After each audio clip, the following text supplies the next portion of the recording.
অনেকেই আসেন, প্রশ্ন করেন যে আমার ভীষণ অ্যাংজাইটি হচ্ছে, আমি কি করব।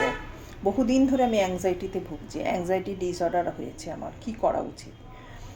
করার তো অনেক কিছু আছে, কিন্তু ফার্স্ট আলোচনা করব অ্যাংজাইটি হলে আপনার মস্তিষ্কে এবং আপনার শরীরে কি কি পরিবর্তন হয় সেটা নিয়ে। চলুন দেখে নিই। সুপ্রভাত বন্ধুরা, সুস্থ থাকতে হোমিওপ্যাথি চ্যানেলে আপনাদের সবাইকে স্বাগত। আমি ডাক্তার শুভ্রা চালকি। আজকে আপনাদের সাথে আলোচনা করব অ্যাংজাইটি নিয়ে। আপনি যদি অ্যাংজাইটি করেন তাহলে আপনার শরীরে এবং মস্তিষ্কে কি কি পরিবর্তন হয়, কি হয় সেটা বলি। যখন আপনি অ্যাংজাইটি করবেন তখনই আপনার মস্তিষ্কের কিছু অংশ অতিরিক্ত সক্রিয় হয়ে যায়।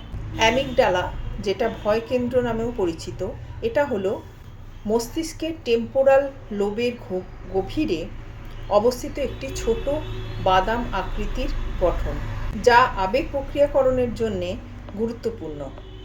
বিশেষ করে ভয়, আপনি যদি ভয় পান তাহলে এটি সঙ্গে সঙ্গে আপনাকে সিগন্যাল দেবে। এটি কি করবে? এটা সাথে সাথে কর্টিজলকে এবং অ্যাড্রিনালিনকে ট্রিগার করবে। এর ফলে আপনার হার্টবিট বেড়ে যাবে, শরীরে ঘাম হতে থাকবে, প্রচুর ঘাম হতে থাকবে। এটা তার সাথে সাথে আপনার সামনে যে দৃশ্য বা শব্দগুলোকে দেখতে পাচ্ছে সেটা আপনার আবেগের সাথে যুক্ত করে এবং আপনাকে এটা বিপজ্জনক কি এটা বিপজ্জনক নয় এটা বোঝাতে থাকবে, এবং এই অবস্থায় আপনার কি করা উচিত সেটাও আপনাকে বলবে। আপনি এড়িয়ে কিভাবে যাবেন সেটাও আপনাকে সিগন্যাল দেবে। এর সাথে যদি আপনার কোনো ঘটনার সাথে এটা মিল পায় তাহলে কিন্তু আপনাকে সেই ঘটনাটা মনে করিয়ে দিয়ে এবং সে আরও আপনার অ্যাংজাইটিটা বাড়িয়ে দেবে।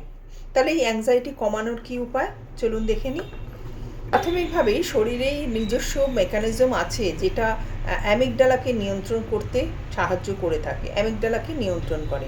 সেটা কি?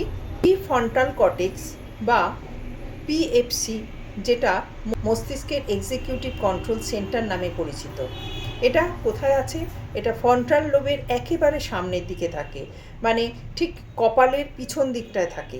এটা কি করে? অ্যামিগডালাকে নিয়ন্ত্রণ করে, আপনার আবেগ এবং উদ্বেগকে নিয়ন্ত্রণ করতে সাহায্য করে। আপনার উদ্বেগ কতটা যুক্তিযুক্ত এবং আপনার এই যে সমস্যা, এই সমস্যায় যে আপনি পড়েছেন এটা সমাধান কিভাবে হবে সেটাও কিন্তু বোঝাতে থাকে। কিন্তু এরপরেও যদি আপনি দীর্ঘক্ষণ ধরে আপনার উদ্বেগ বা অনেক দিন ধরে আপনার উদ্বেগ নিয়ে চলতে থাকেন, সেখান থেকে আপনি বেরোতে না পারেন, তাহলে কিন্তু আপনাকে আপনার ভেগাস নার্ভকে স্টিমুলেট করতে হবে। কিভাবে স্টিমুলেট করবেন আপনি? এটা স্টিমুলেট করার কারণই হলো ভেগাস নার্ভ কিন্তু আপনার যে অ্যাংজাইটি রিলেটেড কষ্ট, হার্টবিট বেড়ে যাওয়া, ঘাম হওয়া ইত্যাদি হওয়া, এগুলো ও কন্ট্রোল করবে। তাহলে ভেগাস নার্ভকে আপনি কিভাবে স্টিমুলেট করবেন?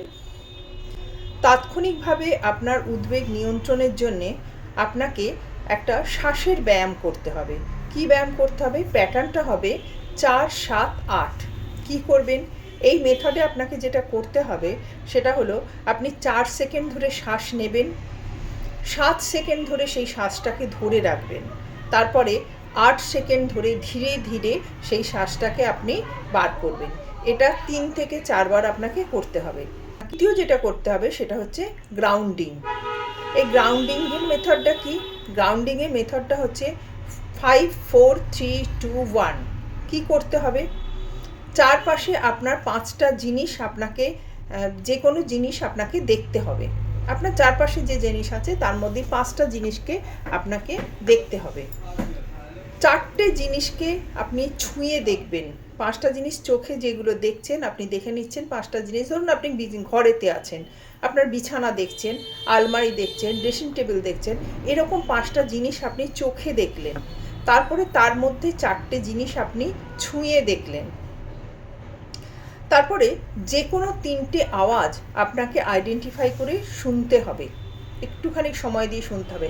যেমন ধরুন আপনি যদি কোনো গাড়ির আওয়াজ শোনেন সেটা শুনতে হবে, আপনি যদি কোনো পাখির আওয়াজ শুনতে পান সেটা শুনতে হবে, আপনার কোনো মেশিনের আওয়াজ যদি শুনতে পান সেটা আপনাকে শুনতে হবে। যে কোনো 3টে আওয়াজ আপনাকে মন দিয়ে কিছুক্ষণ, কয়েক সেকেন্ডের জন্য শুনতে হবে। তারপরে কি করবেন? কি করবেন? 2টো গন্ধ আপনাকে আইডেন্টিফাই করতে হবে। অনেক গন্ধ মিশে থাকে, তার মধ্যে 2টো গন্ধ আপনাকে চিনিয়ে নিতে হবে। তারপরে একটার যে কোনো কিছুর স্বাদ, কোনো খাদ্যের স্বাদ বা মশলার স্বাদ, কোনো রান্নার স্বাদ, মশলার স্বাদ, সেটা আপনাকে নিতে হবে। এইভাবে করে আপনার আবেগটাকে কন্ট্রোল করতে হবে। এবার আমি ধরেই নিচ্ছি আপনার এই অ্যাংজাইটি বা চিন্তা, এটা আপনার বহুদিন ধরে চলছে, বেশ অনেক দিন ধরে চলছে। আপনি কোনো ওষুধ খাননি। তার আগের স্টেজে আপনি কি করবেন না, আপনার মাথায় ঘুরতে থাকা যে চিন্তাগুলো আছে, যেটা নিয়ে আপনার অ্যাংজাইটি হচ্ছে, সেটা আপনি একটা কাগজে লিখে ফেলবেন। এবং তার সাথে সাথে আপনি দেখে নিন যে এই যে চিন্তাগুলো আপনার মাথায় ঘুরছে, এগুলো কোনটা আপনি নিজে নিয়ন্ত্রণ করতে পারবেন, কোনটা নিয়ন্ত্রণ করতে পারবেন না, সেটা গ্রুপ ওয়াইজ করে নিন। তার সাথে সাথে আপনি নিজেকে ভাবুন বা বোঝান যে এইগুলো হলে আপনার সবথেকে খারাপ কি হতে পারে এবং সেটার কি সমাধান আপনার মাথায় আসছে, সেটা লিখে ফেলুন। আপনি যখন করতে থাকবেন এটা, যখন ধীরে ধীরে এটা করতে থাকবেন, তখন আপনি নিজেই দেখবেন যে আপনি অনেকগুলো চিন্তা, অনেকগুলো অ্যাংজাইটি কিন্তু আপনি অমূলক করছেন, যেগুলোর কোনো কারণ নেই। সেই সমাধানটাও আপনার কাছে সহজসাধ্য, আপনি নিজেই সেই সমাধান করে নিতে পারবেন। এছাড়া যাতে অ্যাংজাইটি না হয় এবং অ্যাংজাইটি হলেই যাতে অল্প মধ্যে আপনি কন্ট্রোল করে নিতে পারেন, তার জন্যে কিছু অভ্যেসের মধ্যে রাখুন। কি করবেন? প্রতিদিন হাঁটুন অথবা হালকা ব্যায়াম করুন। সেটা 20 থেকে 30 মিনিট হতে হবে। পর্যাপ্ত যেন ঘুম হয়, 7 থেকে 8 ঘন্টা ঘুমোতে হবে। কোনোভাবেই অতিরিক্ত চা বা কফি খাবেন না। আর তার সাথে সাথে প্রতিদিন 5 থেকে 10 মিনিট অবশ্যই ধ্যান করুন। আজ এই পর্যন্তই। ভালো থাকুন, সুস্থ থাকুন, হোমিওপ্যাথির সাথে থাকুন। নমস্কার, ধন্যবাদ।